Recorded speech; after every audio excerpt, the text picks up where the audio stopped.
අද අපි බලමු ඔබගේ වෙබ් පිටුවට ඉතාම පහසුවෙන් භාණ්ඩ ඇතුළත් කරන්නේ කොහොමද කියලා. මුලින්ම ඔබගේ වෙබ් පිටුවේ ලින්ක් එකට ගිහින් sign in ක්ලික් කරන්න. දැන් ඔබගේ user name සහ password නිවැරදිව ඇතුළත් කර log වන්න. පියවර 2. product අංශයට පිවිසීම. ඇතුළු වූ පසු මෙනුවේ යෙති product කියන තැනට ගොස් එහි යෙති add product යන්න ක්ලික් කරන්න. දැන් තවත් ටැබ් එකක ස්මාර්ට් ටයිම් වෙබ් අඩවියට ගොස් ඔබ විකිණීමට බලාපොරොත්තු වන භාණ්ඩය තෝරා ගන්න. එහි ඇති භාණ්ඩයේ නම කොපි කරගෙන ඔබේ පිටුවේ ප්‍රොඩක්ට් නේම් එකට ඇතුළත් කරන්න. පියවර 4. මිල ගණන් තීරණය කිරීම.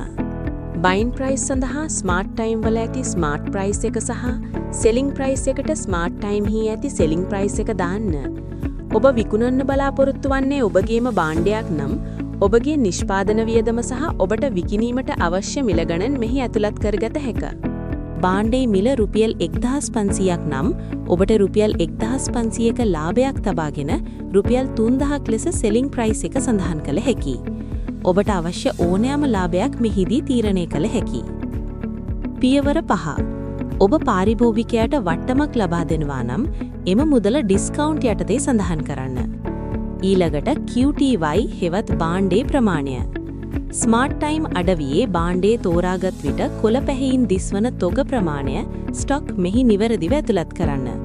මේ පිළිබඳව සෑම විටම සැලකිලිමත් වන්න. පියවර 6. කාණ්ඩ සහ වගකීම්.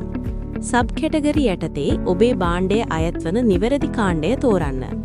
භාණ්ඩයට වගකීමක් තිබේ නම් එයද මෙහි සඳහන් කරන්න. පාරිභෝගිකයාට පහසුවෙන් භාණ්ඩය සොයා ගැනීමට හැකිවන ලෙස කීවර්ඩ්ස් යටතේ භාණ්ඩයේ නම ඇතුළත් කරන්න.